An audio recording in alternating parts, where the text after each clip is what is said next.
All right, welcome everyone to the Restless Nerd podcast. So, it's been over a year since I decided to make a podcast, and things have been hard. There's been a lot of stuff that got in the way. I'm trying to get back on track again, so I'm starting over. This is season 2, episode 1. I'm going back to the way I did things before. I'm going with like a live stream, and then I'll have the video version on YouTube, and I'm gonna do like a more edited, more concise version and release that on like Spotify and on Anchor. So it'll be a little more streamlined. A lot of ums and spaces, I'll take them out and clean everything up so it'll sound good. I feel like I'll be able to reach more people this way doing a live stream, and then uploading everything onto like YouTube and Spotify after the fact. So that's the plan now. So I've been really thinking things through and what the best product I can bring to everybody. So make the viewers and the listeners happy. So let's just jump into things. If anybody watching has anything to say, chime in. Feel free, and we can play off of that. But from there, we'll just get right into the stories. So, a big thing that happened recently is the Steam Deck got announced by Valve. A lot of mixed feelings about it. Some people were excited, they thought it was cool. Some people are like a little iffy about it. So, I mean, I think it's kind of cool. I was able to get a reserve in for it. It was only $5, so I figured I might as well throw it in there and give it a shot. See how it turns out. Um, there's a lot of news that came with it. IGN got like an exclusive look at it. They got hands-on experience with it, and they kind of reviewed it. But so many people have been putting in different input on it. I think it's a good concept. It's just going to depend how they execute on it. Like they had the Steam Link before, which was like a cloud-based system that you hook it up to your network, and games that are on your PC, you can play them on your TV. Again, cool concept, but it had so many bugs and there were so many issues. It just didn't go too well. And then they ended up like basically giving it away, like $5 on Steam, and you can find it really cheap. I know GameStop was selling them cheap too. It was it's pretty crazy, but I mean, again, good concept. It's just about execution. So if they can execute this, it'll go really well. I got an article right here pulled up from PC Gamer. Give some information. So we got release date. The time frame is roughly December 2021. A lot of stuff is like Q2 2022 right now if you try and get a reserve for it, or Q3 2022, depending on the version you try and pre-order. I got the 256 gigabyte SSD model. I got a reservation in for that. So I'm Q1 2022. So when that comes out, I'll give a review. I'll give my thoughts on it, and we'll see how good it is. Right now, in terms of information that's coming out on it, they said it's gonna have a replaceable. Well, it's gonna have a M.2 slot. I believe it's a 2230 or something like that. M.2 slot. So they recommend that you don't change it personally. Um, Only time will tell once there's like a teardown for it. We can kind of see how easy it is to actually replace the drive inside of it. Without that, it has like a high-speed micro SD slot. They said on the demos and everything on IGN, they were using the micro SD card slot. And I mean, the games look like they were running good, but also it's an advertisement and they're trying to sell this thing. So, I mean, it can go either way, honestly. But once it comes out, we'll be able to actually see. Here's the price ranges.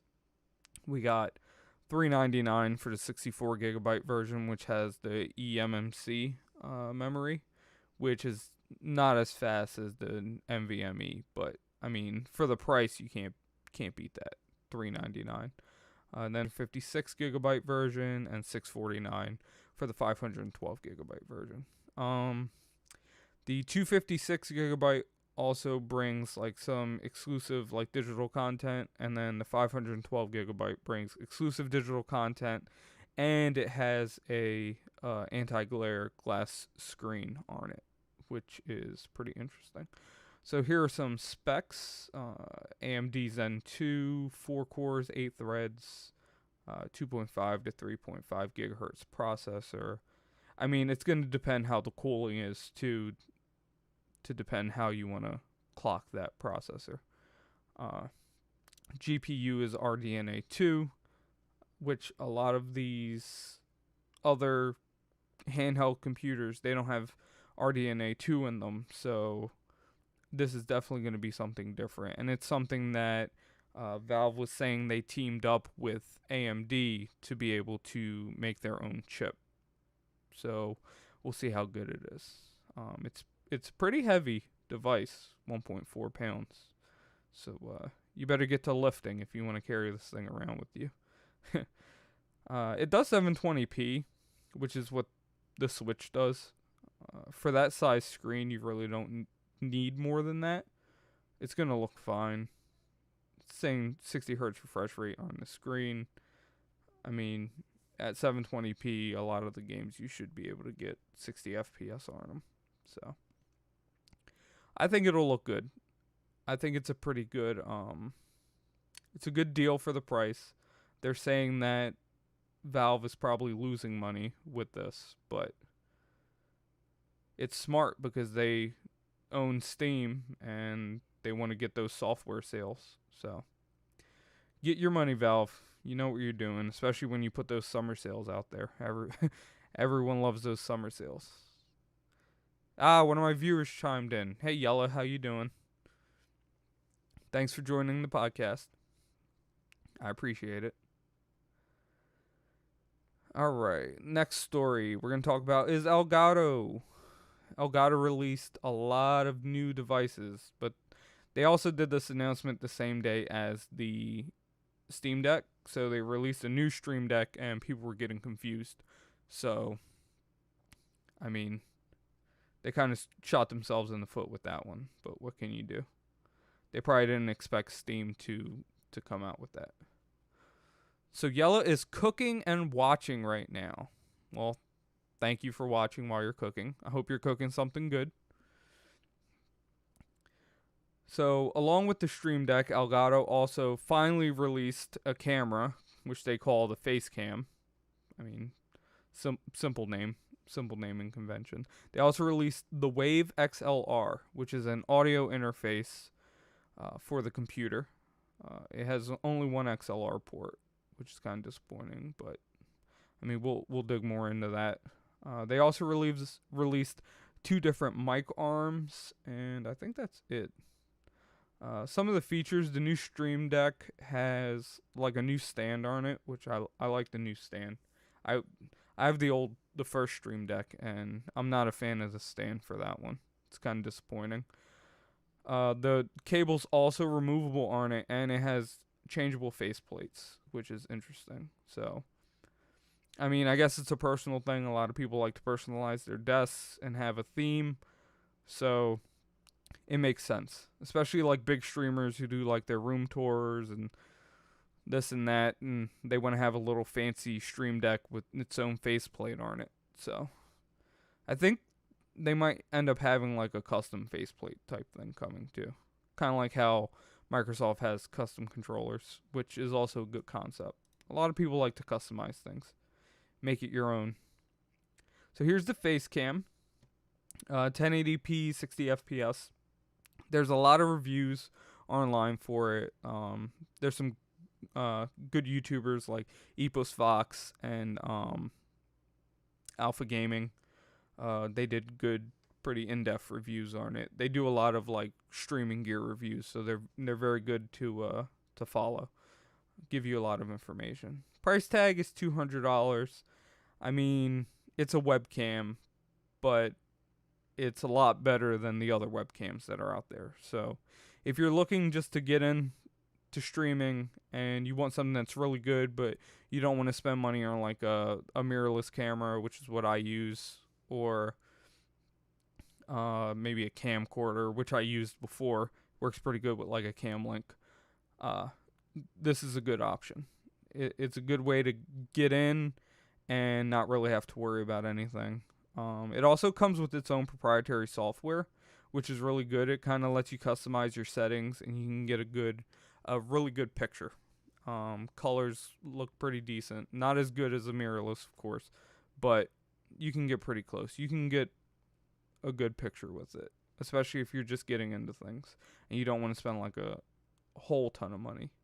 And then we have the Wave XLR, which is their new audio interface, and it also works with their proprietary software, and all this stuff works with the Stream Decks. People say they're like the Apple of streaming, which they kind of are. Everything kind of flows together. It's a good and a bad thing, I guess, depending like how you want to work with things.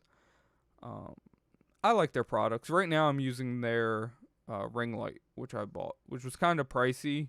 I got it on sale, but I mean, it lights me pretty good, and I don't need a whole bunch of lights. I'm in a pretty small apartment, so I only have so much room to work with right now. So it works for me. You gotta do what works for you and what's within your budget. So with this will also have customizable faceplates, so you can kind of make everything flow together.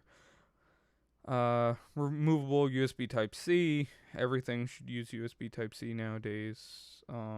It actually has, like, you can click the button knob in, and it'll switch between microphone, headphones, and like the overall mix, because you can kind of link everything together and lock it in and control your whole mix. So whether you're playing like music on Spotify, and let's say you got the game running and you got something else running in the background and your mic volume, and you want to adjust everything all at one time, you can do that with that final setting. So, I mean, they're really good with software, and their software is really in-depth. So, if you want all-in-one solutions and stuff to get you started quick, I definitely recommend the Elgato products. I do use some AverMedia products too. I actually use one of their capture cards for my Nintendo Switch for when I'm streaming Switch games. My audio interface, I actually use an Audient Evo, and I love it. It's great. It's great sound quality. Ultimately, I want to get an Antelope. I think it's the Antelope something Evo.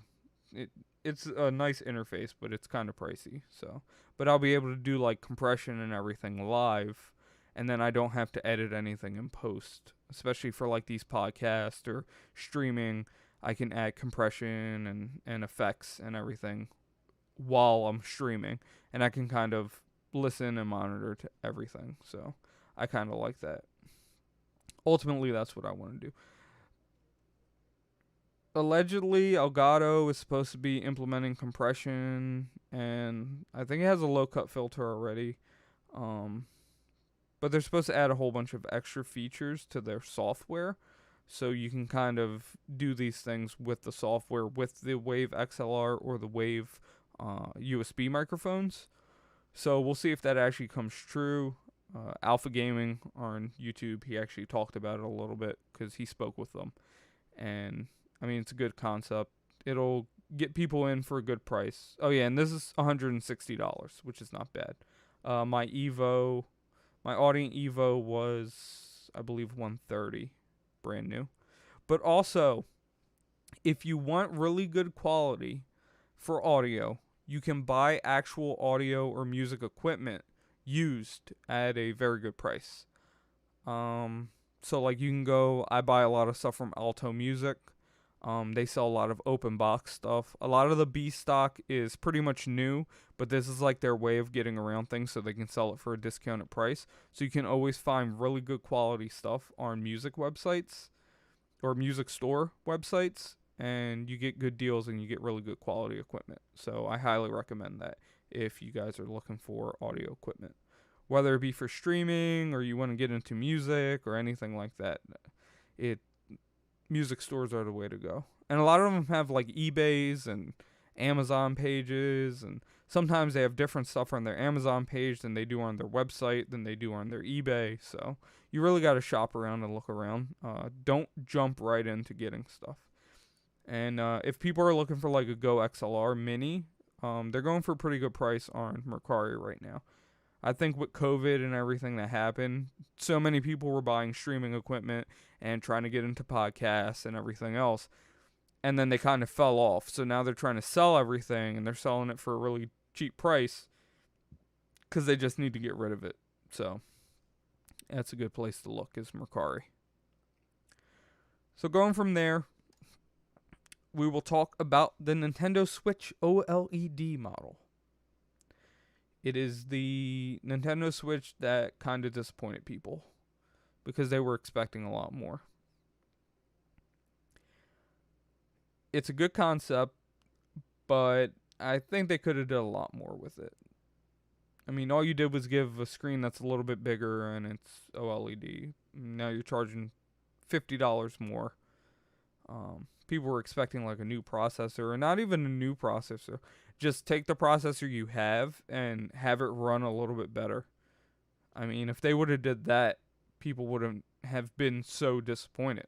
You didn't even have to change processors. Just make it run smoother. And people would have been fine with that. I like it says enhanced audio, but it still has the same audio chip inside of it. Nothing's changed there. They raised the internal storage for it. They added a wired LAN to the dock. Not that big of a difference. If you already have a Switch, you don't need this. I mean, it's gonna be almost like a luxury item, unless you don't have a Switch and you want to buy one. If you don't have a Switch and you want to buy a Switch, this is definitely the model to get. Don't get the regular model. So it's just going to depend on the person, I guess. I mean, they're still going to sell a whole bunch. There's already people, they're sold out. People are trying to scalp them.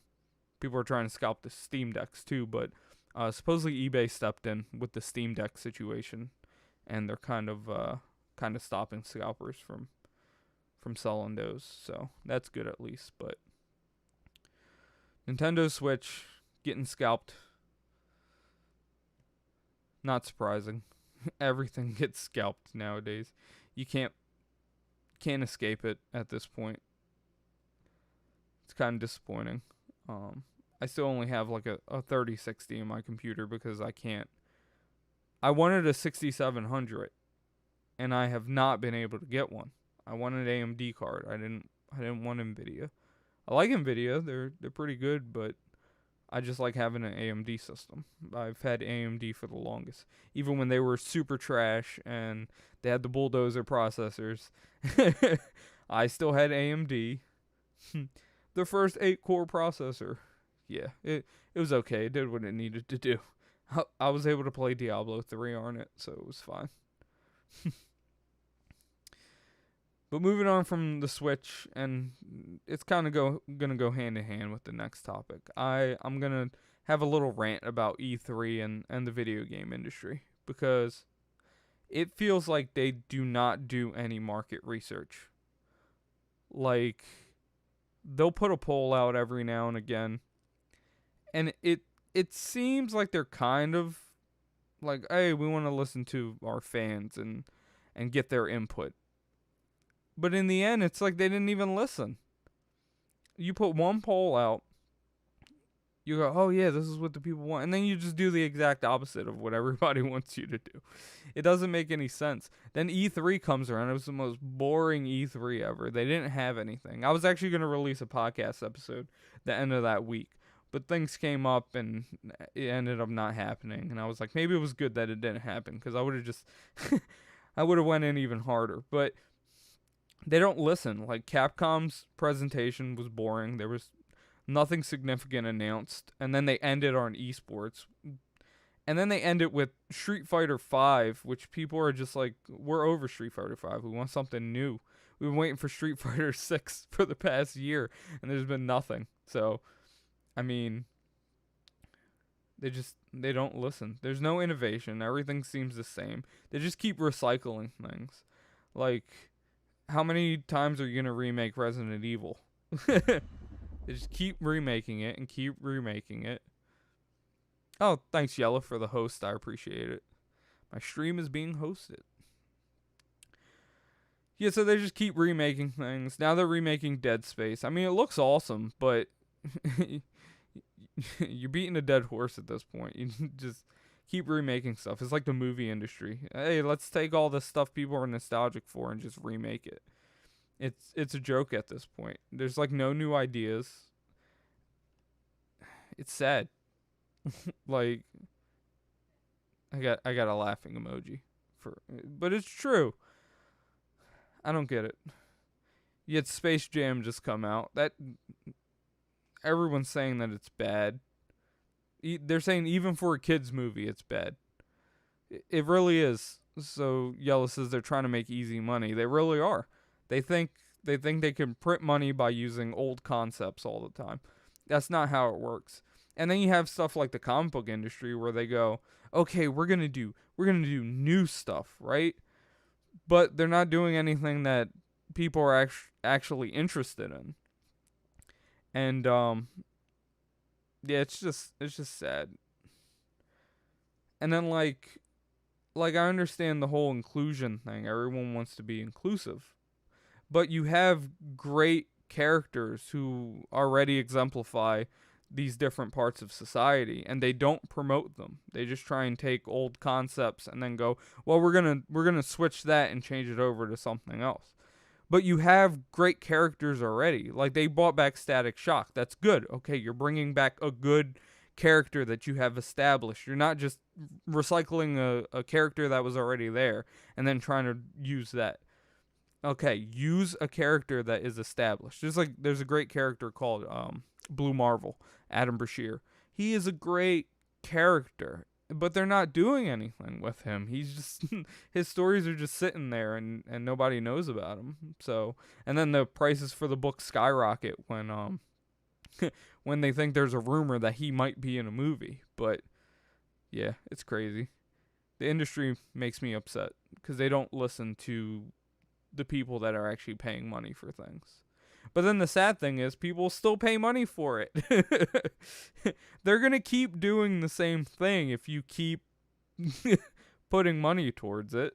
So, and then they'll be like, "Man, I'm mad that this happened or that happened." Well, don't pay money for it. Your wallet is the key. Yeah, but that's enough of that rant. Industry makes me mad. I'm sure it'll come up again.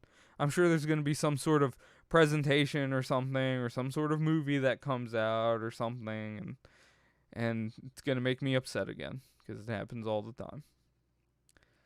Like, I think too it hits me more because these are things that I love. I love comics. I love video games, and I love anime, and it just feels like us fans aren't being listened to a lot of times. So it hurts. It's disappointing. You get a lot of garbage now. I'm moving into the anime category right now, and I mean anime's been pretty good, but somebody brought up a good point. They said it's probably because there's been such a streak because there's so many things were delayed and the industry was given more time to work on projects. So now the quality of these projects is a lot better. And for me, I'm like, doesn't that speak volumes? Like, you should give these people time to work on these things so we can get a better product for the customer, for us, the people that are interested. So Yella says, if you keep giving them money for mediocre efforts, that's what they are going to keep giving us. Yes, it's very true. Very, very true. And it's sad. You would think, like for me, when I do work, okay, I'm working and let's say I don't even like doing the job that I'm doing. I'm not having a good time. The work that I put into it and what I do defines me as a person. And it defines my work ethic. And a lot of mangaka and people who work on anime and manga, like a lot of them, they'll work until their deathbed because like that's their baby, that's their artwork, that exemplifies them. You know, they put their heart and soul into that. And even if they don't like the circumstances they're in, they still want to, do their best. But there's so many people who they don't have that mindset nowadays. They go, I'll put, half-ass work into it and then I'll make a couple dollars. I'll make a quick buck. And that's an issue now too with all these, there's like all these gurus out here and everybody thinks they're a cryptocurrency expert or they're trying to get people to go into forex or something like that. Everybody's here wants quick money, right? They don't want to put the effort into it. Right now I'm working a full-time job and I went and I'm like, I need to put the effort and I need to get this podcast out here. I need to start streaming because the people who work the hardest are the ones that it pays off for in the end. You have to keep working hard. Some people have it easy. You got Twitch that's a mess right now because you got the hot tub streams and the weird ASMR stuff that's going on and the gambling and the crypto schemes and this, that, and the other thing. And everybody, a lot of those people have money already and they go, well, I can make even more money quicker, basically selling your soul. And it's not cool. You're messing things up for everybody else. It's disappointing. I got 4 viewers right now, and I'm thankful for that. Like, I appreciate that. Like, even it's just the smallest amount, but I appreciate people taking their time and watching me. If you look at my Twitch bio, or I just made a Patreon, it's in my Patreon bio. Like, I want to make a community. I want people to feel comfortable. We can talk about things. I want to include everyone and everyone to feel like they have a place. As nerds, whether you're into video games or anime or comics or anything along those lines, you can feel kind of alone or secluded, like you don't have other people who are into the same things as you, or you're out of place. And I want to make a place where you don't feel like that. You can have people to talk to or hang out with. Ultimately, I'll establish my Discord. I have a Discord. I just haven't taken the time to actually make channels and do things for it, but it will come. And we'll all have a place to kind of hang out and chill, along with the streams. So I'm going to try and get a stream in tomorrow. I don't know what game I'll stream, but we'll see what happens. But onto the anime category. So the spring season of anime ended, and there was a few shows that stuck out to me that I was pretty invested in. There was a show called 8-6. It's kind of a mecha anime. The ending was definitely a cliffhanger. I mean, there's supposed to be a season 2, so I'm looking forward to that. But the show was very caught me off guard with everything that's going on. I don't want to say too much because I don't want to spoil it, but it was a good show. When you get to the end, you'll be like, oh, wow. Right now, I'm watching Tokyo Revengers. It started in the spring season, still going on. So, it's a good show. I like it. It has like time travel and stuff like that in it. It's really good. Good story. Main character cries a lot, so that's kind of annoying. But other than that, it's really good. I mean, you can understand why he cries. It's not like he cries for no... I mean, sometimes he does cry for no reason, but it's a really good show. I do recommend it. My Hero Academia. I've been watching My Hero Academia for a while now, so I'm pretty invested. I try and keep up with it. It's good as usual. Animation's really good. Megalobox Nomad, which is the second season of Megalobox, was very, very good. And it included like Hispanic characters, and like there was the episodes, the names of the episodes were actually in Spanish, and I'm Puerto Rican, so it of course I was interested in it. In Puerto Rico, boxing is a very big thing, so automatically I was drawn to boxing anime. My favorite, of course, Hajime no Ippo, which is very, very good. Very good show. I need to buy the Blu-rays for that. It's very it's a good story overall. And then a show that I did not expect to get into. It's called Snow White Notes. So it's actually about this kid. He's like a prodigy, and he plays the shamisen, which is like looks like a guitar, only has a few strings on it, and it's like a traditional Japanese instrument. And the music in that show is amazing, and it just it caught me so off guard how sucked into that show that I got. So oh, Yella says she likes boxing. Yeah, Megalobox is good. I recommend. It has like almost like a steampunk feel. The way they did the animation for Megalobox is like it's done digitally, but they made it look like it's hand drawn, which is really really cool. So it gives you like that retro feel of like shows from back in the day. The story's really good with it. From season 1 and season 2, it's very very different. Season 1 was more action oriented, where season 2 was like really deep into the story, and it was almost like a redemption type thing. So I highly recommend both seasons. And Hajime no Ippo I recommend just for the story. It's like an underdog story, and it's like he builds up over time. So I highly recommend that. That's very good. And then Snow White Notes I recommend for the music. Very, very good music. Um, Another good music show I like. There's a few that I can recommend. Uh, Kids on a Slope. It's about jazz. Jazz is a big part of that anime, so I highly recommend that. And Beck, which is it's Beck Mongolian Chop Squad, which is like it's about rock music. So of course I love it. I love rock. I love metal. I love jazz, which is why I like Kids on a Slope.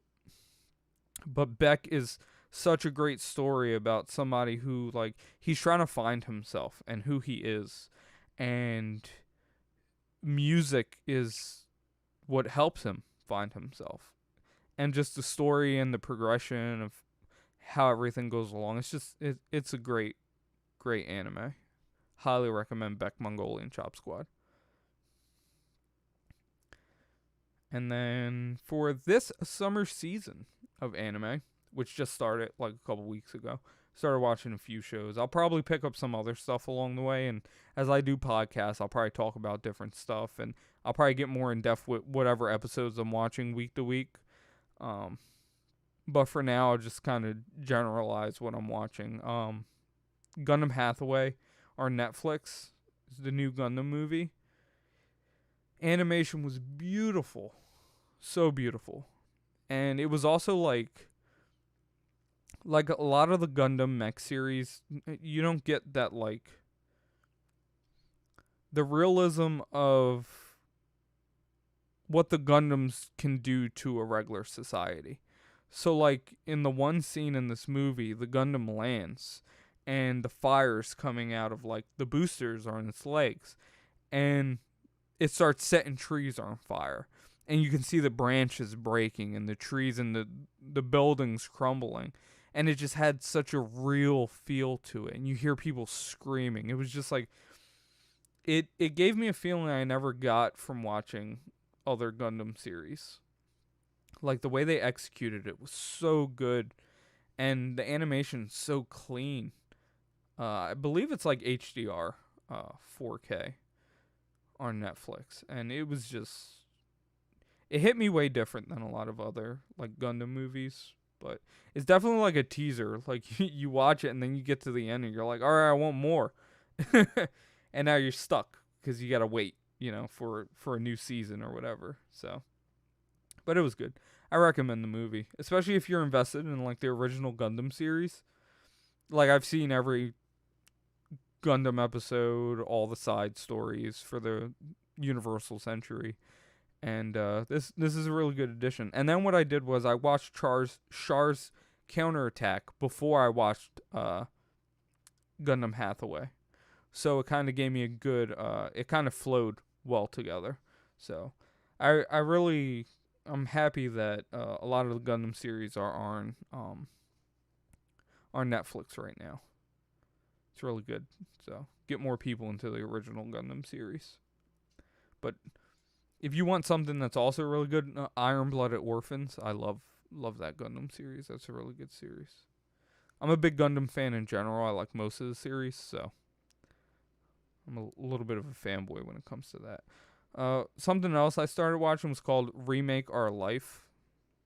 It really made me like think about my life and like where I was going, and it's something that helped kick me back into wanting to focus on my brand and my podcast and my streams and stuff like that. Because you got this guy, like he has motivation and he takes pride in the things that he does, but he's kind of knocked down over and over and over again. Like he had a dream, but he didn't follow that dream. He went on the path that he thought was a little bit easier.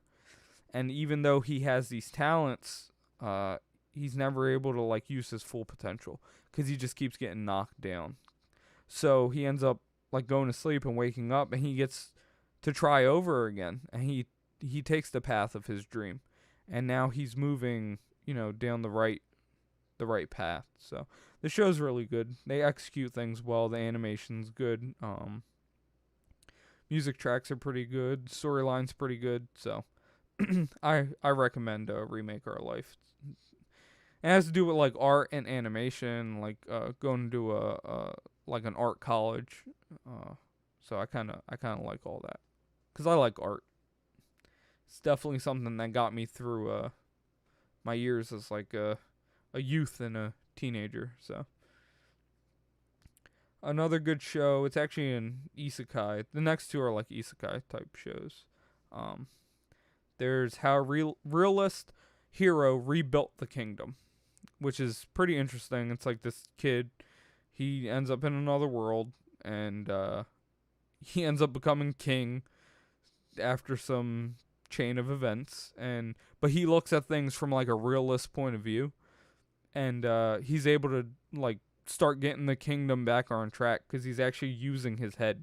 Like, it's really interesting, and the humor's really good in it too, which I appreciate. And then there's Standing on a Million Lives, which is, it really makes you think about how you view life as a whole. And I appreciate shows like that. The animation isn't that great. It's kind of it's kind of janky looking sometimes, but I mean the story's really good. Voice actors are good, so I appreciate it. It's a pretty good show. I like to pay my respects now to two manga artists who passed away recently. Kentaro Miura, who created Berserk, had passed away, and a lot of people took it really hard. He was pretty young. It's kind of unexpected, it hits you out of left field, especially somebody who his series was still going on. Nobody expected anything to happen to him, but a lot of these guys are working themselves to the bone, and that overwork catches up to them. It really makes you think, like, life can't be all work. You have to take time for yourself and to take care of yourself. You can't just keep working all the time. Make sure you get your rest, your eating, all that stuff. Another mangaka who had passed away was Kaya Haruka, who did The Misfit of Demon King Academy, which is, I saw the anime for that. I really liked the anime. It was I thought it was gonna be like really ridiculous, but it ended up being like really funny. So I appreciate the work that mangaka has done, and now they've passed on, so they're onto a better plane. But they've left their work. hopefully things with Berserk get sorted out, and people can get closure with it, because it's definitely a great series, and it's left a mark on a lot of people's lives. So, and then we'll move on to some comic news. Jay-Z buying the CGC, the grading service for comic books. Okay, so it wasn't actually Jay-Z who bought this. It was Blackstone, who's a firm that Jay-Z's Rock Nation works with. So it's not like Jay-Z bought the CGC. A lot of people were saying that. It's not entirely accurate, but it's a good news headline. So, I should have put that in my podcast. Just put Jay-Z's name, just to get some views. But yeah, it's pretty interesting. Hopefully, it makes CGC a little bit better. You would hope their pricing would get a little bit better. Sometimes it's a little bit ridiculous, and the turnaround time is a little bit crazy for it. It takes forever to get a book back. I'm scared to send my stuff out because I have stuff that's worth a lot of money, and I don't want anything to happen to it. I mean, you can kind of insure it from whatever delivery service you use, but it's still scary. So I have another viewer, the Queen G22, has joined. She's a wonderful Twitch streamer. So if anybody gets a chance, definitely check her out. She has gotten things sent to CGC, so I'm sure she can speak to that turnaround time. And I know she was probably crapping her pants when she sent her Donatello book out to get signed by Kevin Eastman and graded by the CGC. It's just a scary thing, You got these prized possessions, and you got to let them go and send them away to some unknown place, hoping that it comes back in one piece. So, I have books that I definitely want to send out, but I'm definitely scared. So, we'll see what happens. Hopefully, Jay-Z grades it himself. I would appreciate that. I'm going to put a note. I want Jay-Z to personally grade my comic books.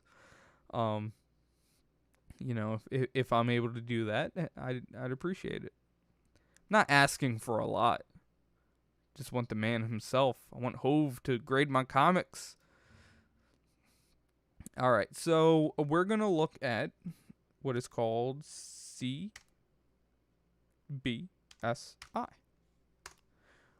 which is comicbookinvest.com. So anybody watching this, you'll be able to see it. For podcast listeners, I'll try and talk and kind of give you guys a better idea of what we're looking at. So we're going to be looking at the Hot 10 list of comic books. So YouTuber Comic Tom, he goes through these lists, and he does another investing list. So if you want more in-depth information, I highly recommend looking at his YouTube channel. I'll briefly go over things just to let you guys know what books are hot right now, just in case you want to invest or put some money towards it. Tim 1 has entered the Twitch stream. So at your best book is already graded Invincible #1, baby. Yes, Invincible #1. I got it for $150, I believe. It's been maybe 5 years now, 5 or 6 years when I got it. And I had just started reading the series. I got really sucked into the series. And I was like, I want issue #1. And at that time, there started to be rumors that there was going to be a TV show. There might be a movie, a live action movie. And I said, you know what? I need to try and get this book. So the copy I found was actually signed by Robert Kirkman, Ryan Otley. I believe Crabtree also signed it. And Otley and Crabtree did sketches on it also. Now, this is an unverified book, but I did my research before I even bid on it. And I believe, everything's authentic on it. One thing I would like to do, it is graded already. I would like to crack it open and send it to CBCS, because CBCS will authenticate the signatures and the sketches, and then they'll regrade it for me. And there's a chance I could get a 9.0 instead of an 8.5, because I would probably try and get it pressed also. And getting it pressed, it might hit me over that zero point 0.5 mark, and I can get a 9.0. And that would be great. The book would be worth even more. The book has skyrocketed. I mean, that 8.5 with the signatures and everything, I wouldn't be surprised, maybe close to 1,000 right now. Maybe more. I might be being generous, but you never know at this point. The comic book industry is just crazy right now. When Dogecoin was going up, I had bought in cheap, and I ended up making some money off of it. I used it to buy comic books instead, which was smart because then it ended up tanking. So I like having more of physical items, and comic books is definitely one of them that I like to invest in. It takes a lot to read the market, but it pays off a lot of times. All right, so in the hot top 10 list on CBSI, number 1 is Doctor Strange and the Sorcerer Supreme, number 1. It's the 1 in 25 variant, Javier Rodriguez. Right here, it's saying that 9.8s are soaring to $600+ right now. So for a 1 in 25 variant, that's pretty good. I wonder what year this book came out. It looks like a newer book, so it's definitely going up there. And then we have Avengers Forever number 1. Carlos Pacheco variant, 5,000. So there must have been only 5,000 of these printed. It was $35. It's going for 100+ right now. So I'm wondering what kind of grade we're looking at with that one. So it looks like there's probably like an appearance of a certain villain in it. So that's why the price is going up. Then we got number 3, Books of Doom, number 1. It was going for 20. Now it's going for 100. It seems to be an origin issue for Doom. So that's why prices are going up for that one. Marvel Spotlight number 2. This is the first appearance of Werewolf by Night. With Moon Knight going on and the possibility of the new Blade that might be coming out and all this stuff, prices are going up for Werewolf by Night because a lot of people believe he's going to make an appearance. So 5.5s, it's looking like they're going for 700, 300+ for a raw good copy. So it's pretty good. Oh, I see a sneak peek of a book that me and my brother, who is in the Twitch stream, have. So we'll be getting to that one. It's number 8 on the list. But number 5, we have War of the Bounty Hunters, Jabba the Hutt number 1. It's a 1 in 25 variant. So it's going for 60+. A lot of Star Wars books, a lot of the ratio variants, they go up a lot of times. Star Wars has been really popular in the comic book space right now. So number 6, we have Nice House on the Lake number 1. I was actually thinking about picking this book up, and I should have, because it's looking like it's going for $30, $35. It's a James Tynion, the 4th book. He's a very popular author right now. He's done Something's Killing the Children and also Department of Truth, which are 2 very good books. I have Something's Killing the Children, and the prices for that skyrocketed. And it mainly went up because there's possibility of a Netflix series, so, prices always go crazy when you have possibility of shows. Okay, we have Basilisk number 1, 2nd print. And 15.25. Now it's going for 30 to 35. So that is because there's a preview of House of Slaughter. House of Slaughter has to do with Something is Killing the Children, which is the James Tynion book I just talked about. So anything related to Something is Killing the Children has been going up. It's been pretty crazy. So number 8, we have Deadpool's Secret Wars number 2. This is a book me and my brother have. So it's actually going up in price, which is good to know. I have this book. I also have another Gwenpool book. So they're nice covers. And I like Gwenpool. So she's a cool character. So it says it's a little hard to quantify. So we have raw copies a month ago going for $70. and now they're up to 100, with 9.8s going for 275 and one going for $400 this week. Could be a legitimate hike. You never know. The industry goes up, it goes down. It goes either way. But hey, that's good for me. I have that book, so keep going up, baby. And then we got Star Wars High Republic Adventures number 6, going for $15 to $20. It's a first appearance Star Wars book.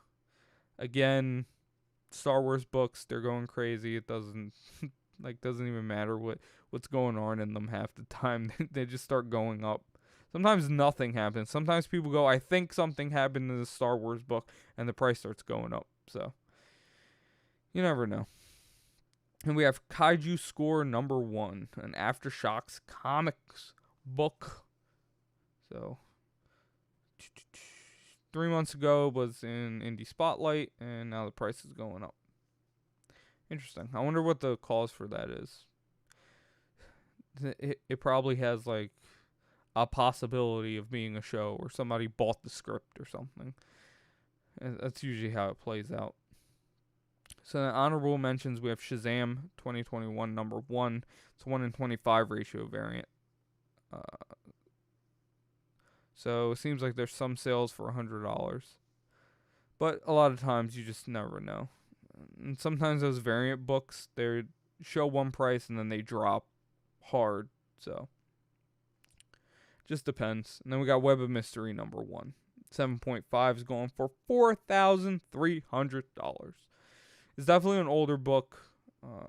Wouldn't be surprised if it's like Golden Age. It's probably why the price is going up for him. Tim 1 says Gwenpool is the best. Yes, she is. And if the price keeps going up, she'll be even better. So we can only hope. And that's that. Oh, last thing I want to talk about. I want to talk about my Patreon. I have a Patreon now. I'm not really looking to get Twitch affiliate or anything like that with YouTube.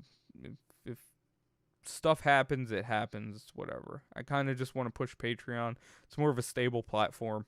$5 a month. You become a part of the community, and you just kind of help me keep things going, keep things flowing.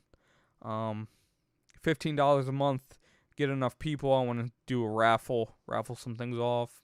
Comic book, Nintendo figures. I got all sorts of stuff. So you never know. I'll post a picture of it on the Patreon before the raffle takes place. Please allow around like 5 business days for me to get the prize out. Probably get it out sooner, but I got a full-time job, so things take time. Prize will probably be $20 or more in value. So you got a shot. And then I have a limited 5 Let's Talk. It's $150. Just more of like a consulting thing. I do work in the IT industry. I have knowledge about comic book investing, video game investing, knowledge about streaming, podcasting, whatever. If you just want to talk, hey, $150, you get an hour. Hang out with me, talk. I'll make us a private Discord. We can kind of shoot the crap. Cutoff for chats is 11 p.m. I got to get some sleep. Can't be chatting me through the middle of the night. Man's got to sleep. But yeah, it's definitely something I'm trying to push. Some of the money, what I'm going to do is portions each month. I'll start funneling some of it into a savings account so I can start saving money, because the ultimate goal is for me to open an arcade/gaming lounge. It's a dream of mine. I really want to make it happen. So this is one of the steps. Each podcast, I'll probably just, put the Patreon reminder in there just in case anybody wants to follow. It's going to be patreon.com/The Restless Nerd all together. I also have Instagram, Facebook. If you guys want to follow, YouTube, just search The Restless Nerd. It comes right up. I'm the only one there is. Now I have a new logo, new design. So come join me. So it's been the podcast. It's been good. It's good coming back. I'll definitely edit things down, make it more streamlined, throw it on Spotify. So I want to say I appreciate everyone who's watching and everyone who listens to the podcast. You know, I want everybody to know that I want people to feel good after watching the video. I want them to feel good after listening to the podcast. You know, within the nerd community, you can feel isolated. You can feel alone. And I'm here to say, you're not alone. My friend, he's a fellow streamer, Glint. He always ends his streams with, a positive message. So I kind of want to go on the same track as him. I want to help, inspire people, put them on the right track. I want to be somebody who can impact change in someone's life. It's like a symbol. Kind of like All Might from My Hero Academia. I want to be that symbol for people. So every podcast, I'm going to end stream. I'm going to end with saying, you are not alone in this thing called life. You're a great and beautiful person. Keep moving. Don't let the world drag you down. We are restless, and we are nerds. Everybody have a good night.